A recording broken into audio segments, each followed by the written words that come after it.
bueno, con Jorgelina, que es una de las productoras con las que he tenido contacto en los últimos días, le dije, bueno, si hay una pava caliente con unos ricos mates, paso y charlamos un rato. Y bueno, acá estamos compartiendo unos ricos choripanes con un grupo de amigos. Y realmente hoy lo decíamos en la radio, me emocioné un poco hablar de la historia de los productores autoconvocados de Salto, porque me parece que a casi 6 años del conflicto de la 125, se van a cumplir ahora en el mes de marzo el 6º aniversario, creo que esto es una muestra de la resistencia, de la lucha del productor agropecuario, que sigue buscando soluciones a sus problemas, con un gobierno que no dialoga, que le da la espalda al campo, que lo castiga constantemente, y teniendo en cuenta, creo yo que mucha gente que va a estar viendo esta entrevista va a coincidir conmigo, estamos hablando de un sector que motoriza el país, ¿no? Hoy el crecimiento de un país lo puede garantizar el sector agropecuario, y si el sector agropecuario no funciona, no funciona un país. Entonces, digamos, estamos en un momento muy complicado. Vuelvo a repetir, no puedo entender cómo un gobierno no dialoga con el campo, y felicitar, digamos, la lucha de estos productores, ¿no? Ojalá que muchos productores de todo el país tomen el ejemplo de ellos y puedan seguir adelante con este reclamo hasta que las soluciones aparezcan. ¿Qué le despierta esto de que ahora el señor Capitanich salga en un tono no muy cordial, sino amenazante, a exigir que los productores no guarden la soja, no guarden la cosecha como un fondo de ahorros en estos tiempos de inestabilidad, sino que por el contrario vendan para que el país logre administrar fondos que ha malgastado al parecer porque desaparecieron de una manera media insólita? Primero, que esto es parte de la confrontación que lleva adelante el gobierno con el campo, algo que te lo comentaba en la pregunta anterior. Y lo segundo, a mí me gustaría que el jefe de gabinete me diga, con números reales, cuánto es la soja de campaña anterior o de otras campañas que están en poder de los productores. Los productores han vendido toda la soja que estaba en el campo. Si usted analiza los informes que ha presentado, informes privados, hasta los mismos informes del Ministerio de Agricultura, indican que el nivel de ventas de soja de los productores fue siempre igual en los últimos años. Eso que muestra de que el discurso que tiene el gobierno hoy, que dice que el campo está escondiendo la soja y no la vende, me parece que tendría que fijarse un poco en los datos que está publicando el propio Ministerio de Agricultura. Te reitero, los niveles de venta de soja de los últimos años siempre fueron en los mismos niveles. Eso muestra de que el productor no se ha quedado con soja. Hablando un poco de esta importación y esta exportación de materia prima en un país agrícola ganadero como es el nuestro, ya no tan ganadero porque realmente se ha perdido mucho de eso, ¿cómo ve y qué hay de cierto en la importación de trigo que ha hecho nuestro país? Importación de trigo. Importación Hay muchas de versiones. Hay muchas versiones. De hecho, ha habido un diputado de la Nación, como el diputado Carlos Brown, que ha presentado un pedido de informes en el Congreso de la Nación sobre supuestas versiones de barcazas que venían de Uruguay y que entraban por puertos, decían algunos de Zárate, Campana, otros por puertos de Entre Ríos.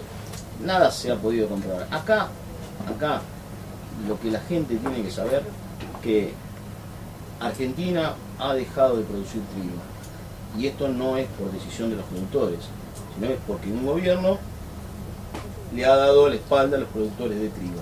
Argentina, hasta hace unos 6 o 7 años atrás, era el principal abastecedor de trigo a Brasil. Hoy ese puesto lo ocupa Estados Unidos. Hoy hemos leído una nota publicada en el Diario de la Nación que dicen que el 40% del área sembrada de trigo en Uruguay está en manos de productores argentinos. En el país de Uruguay, donde no hay trabas a la producción de trigo y a la comercialización de trigo como sí la hay en la Argentina, no hay retenciones como sí hay en la Argentina, Entonces, digo, me parece que el gobierno debería prestar atención, debería empezar a tomar medidas para que el productor vuelva a producir trigo y que la Argentina no siga perdiendo mercados internacionales como ha perdido en esta relación comercial de la que le hablaba entre Argentina y Brasil. Remontándonos al año 1989, momento en el cual estaba en sus últimos tiempos el doctor Raúl Alfonsín al mando de la presidencia, en un discurso que desarrolló en La Rural, en el cual fue abucheado por muchos productores agropecuarios, por políticas que por ahí también iban en contra del campo, y en un momento en el cual el país estaba en crisis, hiperinflación y muchas de las tantas cosas que hemos sabido. Hoy la situación es similar en algunos aspectos. Estamos hablando de la inflación, aunque se niegue. Estamos hablando de ponerle trabas al productor agropecuario, aunque se niegue. Como un periodista de trayectoria y también que se foguea con información de nivel nacional y mucho más cercana a la realidad que la que podemos hacer nosotros desde aquí, un pueblo, queríamos ver qué similitudes y qué diferencias encuentra entre aquella política del año 89 y esta política del año 2014. Desde el 89 hasta esta parte no se pudo comprobar que los que silbaron a Alfonsín y La Rural eran productores agropecuarios. Muchos se habló de que eran gente de frente al campo. Hasta mismos dirigentes radicales hablaron de eso. A ver, trazar un paralelismo desde esa época hasta esta parte es difícil. Es bueno a veces revisar la historia y ver lo que pasó, pero me parece que es importante ver el presente porque hay que corregir el presente para proyectar el futuro. Hoy la Argentina está con problemas, como dice usted, problemas de inflación muy serios. Hoy los productores agropecuarios sufren esa inflación porque hay costos dolarizados, costos de producción dolarizados. Además, los productores agropecuarios, además de tener una política anticampo y de sufrir trabas a la comercialización de sus productos, sufren una presión impositiva asfixiante, no solo de parte del gobierno nacional, sino también del gobierno provincial. Bien no sé cuál es la situación con respecto al tema de los impuestos municipales. Los productores hacen el aporte y vos ves que eso no vuelve en obras. Transitamos las rutas y están en mal estado. Los productores se quejan por el estado de los caminos rurales. Digo, me parece que hay que mirar el presente, hay que reconocer los errores. Creo que ha habido la semana pasada un gesto del gobierno de alguna manera en reconocer que hay una alta inflación. La inflación del INDEC era del 0,6, 0,7, 0,9, pero nunca era la del 3,7 de la semana pasada. Eso, el gobierno está reconociendo que hay un problema con la inflación, parece que hay que atacar la inflación, pero hay también otros problemas que no están vinculados solamente a la economía. Acá hay problemas de institucionalidad, acá hay problemas de que hay gente que piensa distinto del gobierno y es perseguida, ¿no? Hay una profunda división en la Argentina, eso me preocupa muchísimo, y me preocupa muchísimo algo que lo comenté al comienzo de esta nota. Sin diálogo las soluciones no aparecen, pero no el diálogo de sentarse en una mesa, sacarse una foto y terminó. No, un diálogo donde, bueno, puede haber soluciones a los problemas. Y tiene que haber diálogo entre todos, entre los que pensamos iguales y entre los que pensamos distinto. Creo que me preocupa el escenario económico, me preocupa este escenario que te hablo de la institucionalidad, de la división que hay en la Argentina. Veremos qué es lo que sucede en los próximos días con el tema salarial, el tema paritarias.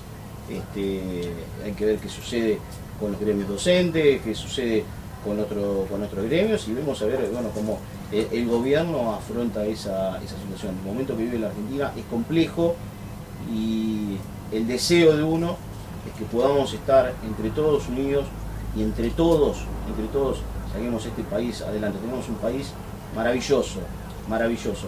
Hay gente como esta y que se multiplican en el resto del país. Lo único que les gusta es laburar lo único que están pidiendo es que lo dejen laburar, que puedan producir y que puedan hacer un aporte al país. Me parece que tenemos que fijar eso. También que vos quieras hacer un paralelo, me parece bárbaro. A mí me preocupa el presente, y a partir de ese presente, del diagnóstico del presente, entre todos tenemos que proyectar el futuro. Dos últimas preguntas y ya los dejo tranquilos. La primera, ¿cómo ve la oposición a nivel nacional y a nivel provincial? Y una vez que me respondas esta, te hago la última y ya te dejo. Sí, lo hablábamos hoy. Es difícil hoy encontrar un dirigente de la oposición que hoy pueda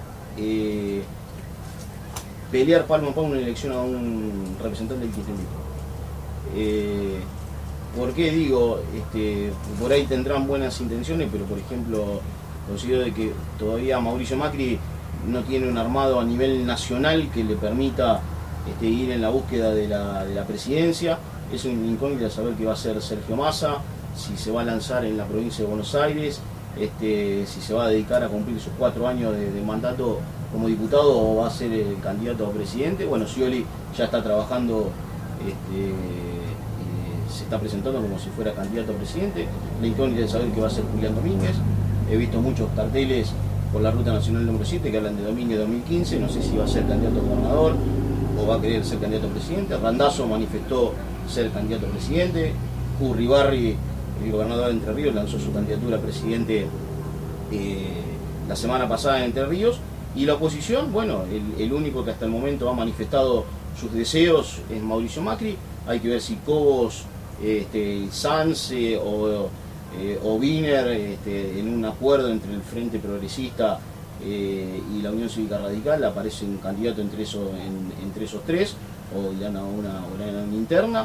Ver si Roberto Labaña, que el año pasado estuvo ahí coqueteando con alguna candidatura al senador, vuelve a ser un candidato a presidente.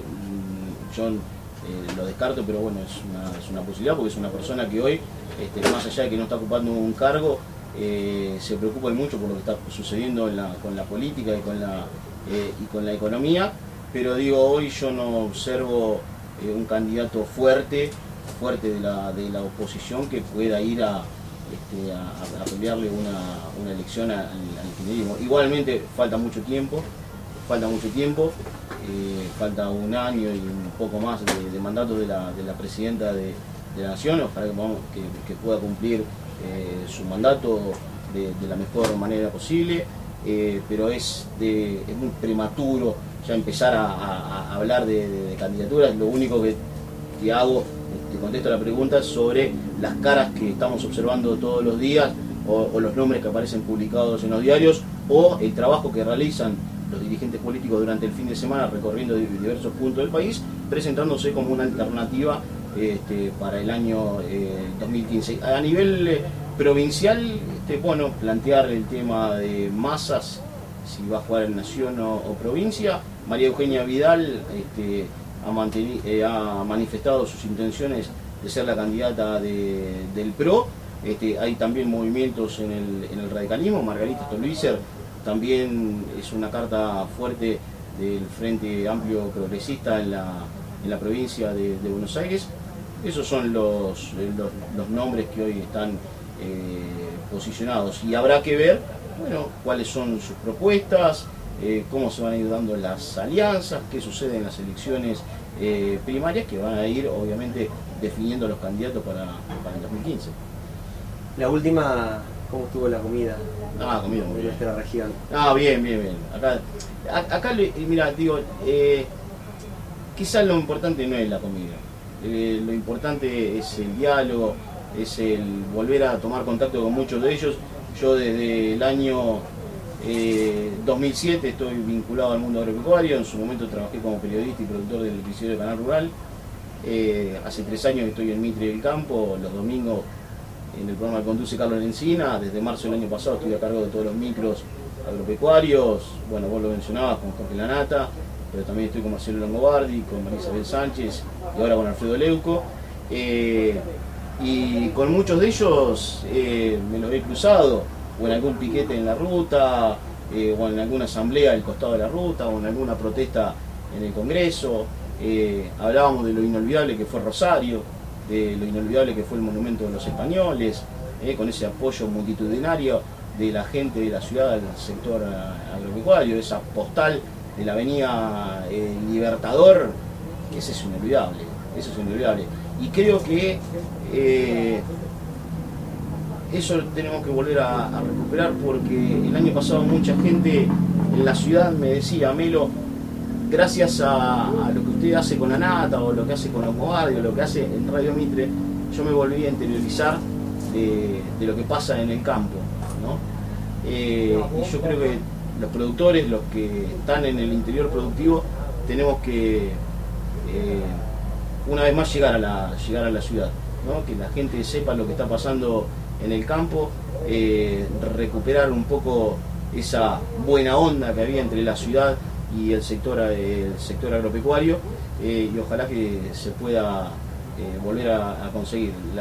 La gente de la ciudad siempre está muy preocupada por lo que pasa en el interior productivo, porque saben algo que te comentaba hoy al comienzo, ¿no? Sin el campo el país no funciona.